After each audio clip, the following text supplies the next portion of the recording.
अस्सलाम वालेकुम नाजरीन। प्रोग्राम रूबरू ਵਿੱਚ ਅੱਜ ਸਾਡੇ ਨਾਲ ਨਹੀਂ ਅਜ਼ੀਮ ਪੰਜਾਬੀ ਸੂਫੀ ਸ਼ਾਇਰ ਜਨਾਬ ਸ਼ਾਹ ਜੀ। ਸ਼ਾਹ ਜੀ, ਸਭ ਤੋਂ ਪਹਿਲਾਂ ਸਾਡੇ ਨਾਜ਼ਰੀਨ ਨੂੰ ਆਪਣੀ ਜ਼ਿੰਦਗੀ ਤੇ ਇਲਮੀ ਸਫ਼ਰ ਬਾਰੇ ਦੱਸੋ। ਮੈਂ ਇਲਮ ਤੇ ਫਕੀਰਾਨਾ ਸੋਹਬਤ ਨਾਲ ਆਪਣੀ ਸੋਚ ਨੂੰ ਸੰਵਾਰਿਆ ਤੇ ਮੇਰਾ ਕਲਾਮ ਉਹਨਾਂ ਤਜਰਬਿਆਂ ਦਾ ਹੀ ਅਕਸ ਹੈ। ਸ਼ਾਹ ਜੀ, ਤੁਸੀਂ ਹੇਰ ਦੀ ਇਹ ਅਜ਼ੀਮ ਦਾਸਤਾਨ ਲਿਖਣ ਦਾ ਖਿਆਲ ਕਿਵੇਂ ਬਣਾਇਆ?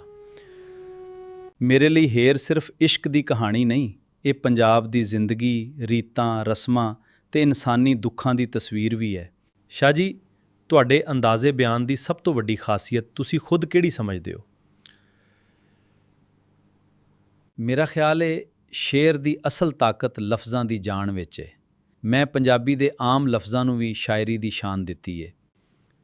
ਤੁਹਾਡੀ ਹੇਰ ਵਿੱਚ ਮੁਹਾਵਰੇ, ਕਹਾਵਤਾਂ ਤੇ ਸੋਹਣੀਆਂ ਤਰਕੀਬਾਂ ਬਹੁਤ ਨਹੀਂ। ਇਹ ਅੰਦਾਜ਼ ਤੁਹਾਡੇ ਕਲਾਮ ਨੂੰ ਕੀ ਦਿੰਦਾ ਹੈ? ਮੈਂ ਉਹੀ ਬੋਲੀ ਵਰਤੀ ਜਿਹੜੀ ਲੋਕਾਂ ਦੇ ਦਿਲ ਵਿੱਚ ਵਸਦੀ ਸੀ। ਤਾਂ ਮੇਰਾ ਖਿਆਲ ਸੀ ਕਿ ਕਲਾਮ ਉਦੋਂ ਜ਼ਿੰਦਾ ਰਹਿੰਦਾ ਹੈ ਜਦੋਂ ਲੋਕ ਉਹਨੂੰ ਆਪਣੀ ਜ਼ੁਬਾਨ ਸਮਝਣ। ਸ਼ਾਹ ਜੀ, ਹੇਰ ਤੇ ਰਾਂਝੇ ਦੇ ਕਿਰਦਾਰਾਂ ਵਿੱਚ ਇਨਸਾਨੀ ਜਜ਼ਬਾਤ ਤੇ ਅਹਿਸਾਸਾਤ ਇੰਨੇ ਹਕੀਕੀ ਕਿਵੇਂ ਹੋ ਗਏ?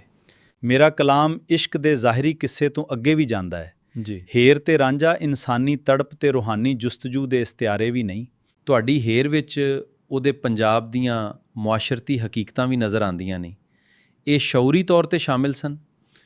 ਹਾਂ, ਮੇਰਾ ਕਲਾਮ ਸਿਰਫ ਇਸ਼ਕ ਲਈ ਨਹੀਂ, ਮੈਂ ਆਪਣੇ ਜ਼ਮਾਨੇ ਦੀ ਨਾਇਨਸਾਫੀ, ਰਸਮੋ ਰਿਵਾਜ ਤੇ ਇਨਸਾਨੀ ਮਜਬੂਰੀ ਵੀ ਬੇਖੌਫ ਹੋ ਕੇ ਬਿਆਨ ਕੀਤੀ। ਸ਼ਾਹ ਜੀ, ਹੇਰ ਦੇ ਕਿਰਦਾਰ ਵਿੱਚ ਉਸ ਦੌਰ ਦੀ ਔਰਤ ਦੀ ਹਾਲਤ ਨੂੰ ਵੀ ਬਿਆਨ ਕੀਤਾ ਗਿਆ ਹੈ। ਮੇਰੀ ਹੇਰ ਸਿਰਫ ਮਹਿਬੂਬਾ ਨਹੀਂ, ਉਹ ਆਪਣੇ ਫੈਸਲੇ, ਦਰਦ ਤੇ ਵਫਾ ਨਾਲ ਇੱਕ ਮਜ਼ਬੂਤ ਇਨਸਾਨੀ ਕਿਰਦਾਰ ਬਣ ਕੇ ਸਾਹਮਣੇ ਆਉਂਦੀ ਹੈ। ਸ਼ਾਹ ਜੀ, ਤੁਹਾਡੇ ਖਿਆਲ ਵਿੱਚ ਹੇਰ ਨੂੰ ਪੰਜਾਬੀ ਅਦਬ ਦਾ ਸ਼ਾਹਕਾਰ ਬਣਾਉਣ ਵਾਲੀ ਸਭ ਤੋਂ ਵੱਡੀ ਵਜ੍ਹਾ ਕੀ ਹੈ?